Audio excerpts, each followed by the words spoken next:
အခုဖတ်ပြမှာကတော့မောင်စုရှင်ဘာသာပြန်ထားတဲ့အသေးအမွားအရေးမထားဖို့နီးလန်းတရားတွေက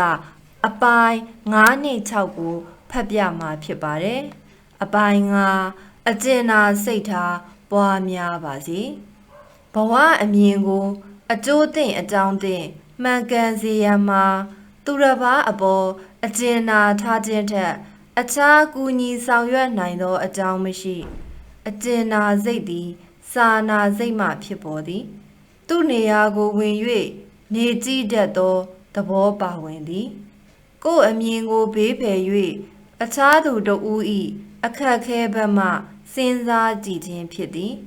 တပြိုင်တည်းတွင်သူ့ကိုမေတ္တာရှိထားရန်ဖြစ်သည်ထိုသို့ပြုခြင်းမှာ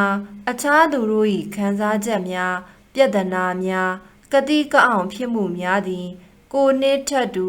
ခံစားရသကဲ့သို့ဖြစ်၍ကိုထပ်ပင်ပို၍စိုးကောင်းစိုးဖွယ်ရှိသည်ဟု၍သဘောပေါက်အပ်သည်ထိုအချက်ကိုသဘောပေါက်လျက်ကိုကတစုံတရာပါဝင်ကူညီပေးနိုင်လျင်ကိုစိတ်ထားကိုဟင်းလင်းဖွင့်ပေးရာရောက်၍ကျေးဇူးတရားများပိုမိုထွန်းကားရန်အကြောင်းဖြစ်သည်အကျဉ်းနာတရားဆိုသည်မှာထားချက်အောင်လေးကျင်း၍ရသည်ထိုစိတ်ထားတွင်အကြောင်းနှစ်ချက်ပါဝင်သည်ရင်းတို့မှာ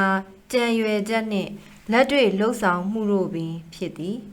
ကြံရွယ်ချက်ဆိုသည်မှာအခြားသူများအတွက်သဘောထားမှန်ရမည်ဟုသောစိတ်ထားကိုသတိရခြင်းဖြစ်သည်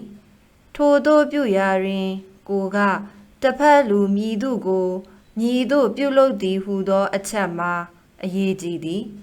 လှုပ်ဆောင်မှုမှာညီတို့ဆောင်ရွက်လုပ်ကင်ပေးသည်ဟုသောရိုးရိုးရှင်းရှင်းကိစ္စပင်ဖြစ်သည်ကိုကငွေသို့မဟုတ်အချိန်သို့မဟုတ်နှစ်ခုစလုံးကိုပင်ဖြစ်စေကိုစိတ်ရိုင်ညွတ်သောကိစ္စတစ်ခုအတွက်တအားသမျှပုံမှန်ပေးရန်ဖြစ်သည်သို့ဒီမဟုတ်လမ်းပေါ်တွင်တွေ့သောသူတို့ကိုခင်မင်ပွဲအပြုံးဖြစ်ဖြစ်စေစကားဖြစ်ဖြစ်စေနှုတ်ဆက်ခြင်းကိစ္စလည်းဖြစ်နိုင်သည်မိမိကဘာလုပ်ပေးသည်ဆိုသောကိစ္စကအရေးမကြီးတခုခုလုပ်ပေးနိုင်သည်ဟုသောကိစ္စကအရေးကြီးသည်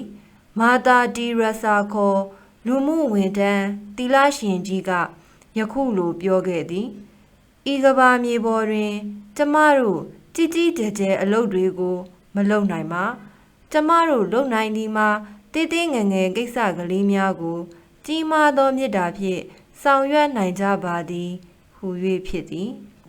အကျဉ်းနာတရားထားခြင်းဖြင့်ကျွန်ုပ်တို့ဘဝတွင်အသေးအဖွဲကလေးများအရေးထားတတ်ခြင်းကိုပယ်ဖြောက်၍ကျေးဇူးတရားကို၌ပွားများစေခြင်းဖြစ်သည်ကိုယ်မှာအချိန်ရလျင်ဘဝ၌စာဖတ်တတ်ခြင်းအမြင်အာရုံရှိခြင်းချစ်ခင်တတ်ခြင်းနှင့်တကွသောအခြားအဖြစ်အနေများရှိသည်ကိုစဉ်းစားမိလျင်တီတီမမဟုကိုကစဉ်းစားထားသောအရာများသည်အမှန်စင်စစ်မဆိုးစလောင်များသာဖြစ်၍မိမိဘာသာကြီးမားအောင်ပြုလုပ်နေခြင်းသာဖြစ်သည်ဟုသဘောပေါက်လိမ့်မည်အပိုင်း6ကိုမရှိလျင်လဲအလုတ်တွေကြံနေအောင်မည်ကျွန်ုပ်တို့အများစုသည်ဘဝတွင်ကိုလုပ်เสียအလုပ်တွေကိုအကုန်လုပ်သွားရန်တာဝန်ရှိသည်ဟုသောဖွင့်မပြောသည့်သဘောထားဖြင့်တက်ရှင်နေထိုင်လောက်ကင်ကြရတကဲ့သို့ရှိကြသည်ကျွန်ုပ်တို့နောက်ကျမှအိယာဝင်သည်စောစောစီစီအိယာမှထသည်ပျော်ရွှင်စရာကိစ္စဟုသမျှကိုရှောင်သည်ထို့ကြောင့်နီးစပ်သောချစ်သူခင်သူအတိုင်းဝိုင်းနှင့်တွေ့ဆုံရင်းနှီးခွင့်မပေးနိုင်ဖြစ်ရသည်ဝမ်းနည်းဖွယ်ကောင်းသည်မှာဤသို့မိသားစုဆွေမျိုးအပေါင်းအသင်းများကိုမေးလျော့ပြစ်ပယ်ထားသောသူအများအပြားတွေ့ဘူးခဲ့သည်သူဤအတိုင်းဝိုင်းကလည်းသူ့ကိုစိတ်ပြက်ခါအဆက်အဆံဝေးကွာသွားကြသည်ထိုကိစ္စမျိုးကိုစာရေးသူလည်းကိုယ်တိုင်ဖြစ်ခဲ့ဘူးပါသည်မကြာခဏဆိုသလိုပင်ကျွန်ုပ်တို့လုပ်ရမည့်အလုပ်စရင်းသည်ရေရှည်ကိစ္စမဟုတ်ဘဲခဏတစ်ဖြုတ်လုပ်ရမည့်ကိစ္စသာဖြစ်ပြီးဓာတွေပြီးလျင်စိတ်လို့ကိုလို့ တတ်တတ်တာတာဖြစ်တော်မည်ဟုတွေးတော်မိတတ်ကြသည်အမှန်စင်စစ်အားဖြင့်ထို့သို့ဖြစ်မလာပါလှုပ်ရှားတွေတစ်ခုပြီးတစ်ခုပြီးသွား၍စာရွက်ပေါ်မှချစ်ပစ်လိုက်သောအခါထိုနေရာတွင်နောက်ထပ်လုပ်ငန်းအသစ်တွေဝင်လာတော့သည်အလုံးစပွဲပေါ်တွင်တင်ထားသောဝင်စာချက်ရန်ခွက်သည်တစ်ခုချင်းပြီးအောင်လုပ်ပြီးရန်သာဖြစ်သည်ခွက်ချီဟောင်းလောင်းကြံအောင်ဆောင်ရွက်ပြရမည်ဟုအတိတ်ပဲမပေါက်သင့်ပါ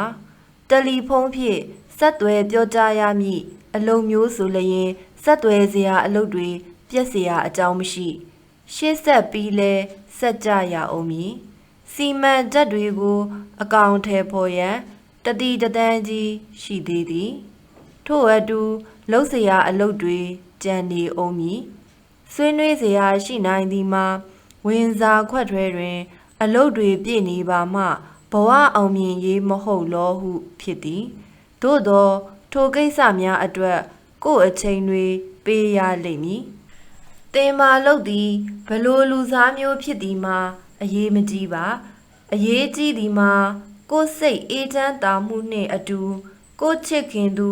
အတိုင်းဝိုင်းတို့၏စိတ်အေးချမ်းသာပျော်ရွှင်မှုသာဖြစ်သည်ဟု၍သတိပြုရန်ဖြစ်သည်ကိုကအရာရာကိုပြီးစီးအောင်လုပ်ရမည်ဟုစိတ်မှာစွဲနေပါကဘယ်အခါမှစိတ်အေးချမ်းစရာအကြောင်းမရှိအမှန်စင်စစ်ဘယ်ကိစ္စမဆိုစောင့်ဆိုင်နိုင်သည်ကျွန်ုပ်တို့လှုပ်ရှားအလုံးများတွင်အရေးပေါ်ဟူသောရုတ်တရက်မလုံးမဖြစ်သောအမျိုးအစားတွင်ပါဝင်သည့်အလုံးမျိုးရှားလာသည်ထို့ကြောင့်အလုတ်ကိုအာယုံမပြတ်ထားနိုင်လျင်အလုတ်တို့အချိန်နှင့်အမျှပြီးစီးသွားလိမ့်မည်စာရေးသူ၏ကိုယ်တွေ့မှာဘဝ၏ရည်မှန်းချက်သည်လှုပ်ရှားအလုံးအလုံးကိုလှုပ်ရန်မဟုတ်ဘဲအစဉ်တိုင်းတွင်ပျော်ရွှင်ကြည်သာစွာလုပ်ကိုင်ရင်မေတ္တာထားသောလုပ်ရက်များဖြင့်နေထိုင်ခြင်းဖြစ်သည်ထို့သို့မိမိကိုယ်ကိုသတိချက်စေပါကအလုတ်ဘာဟီယာများမှစိတ်သောကငြိမ်းလျက်လွယ်ကူစွာအလုတ်ဆွဲယောဂါကင်းနိုင်သည့်အဖြစ်ကိုတွေ့ရသည်ထို့ကြောင့်သဘောပေါက်ရန်မှာကိုယ်တည်လွန်သွားတော်လဲလှုပ်ဆောင်ပွဲအလုတ်တို့ကဆက်လက်ပေါ်ပေါက်ကြံရင်အောင်မည်ဟုသိသာရန်ဖြစ်သည်တို့ဖြစ်လျင်ဘာလို့ကြမည်နည်းကြံလူတို့ကဆက်လက်ဆောင်ရွက်ကြလိမ့်မည်သာဘဝဤတန်ဖိုးကြီးမားသောအချိန်တို့ကိုမလွဲသာမရှောင်သာကိစ္စများအတွက်နောင်တရရင်အချိန်မဖြုံးမိကြဖို့ပင်ဖြစ်သည်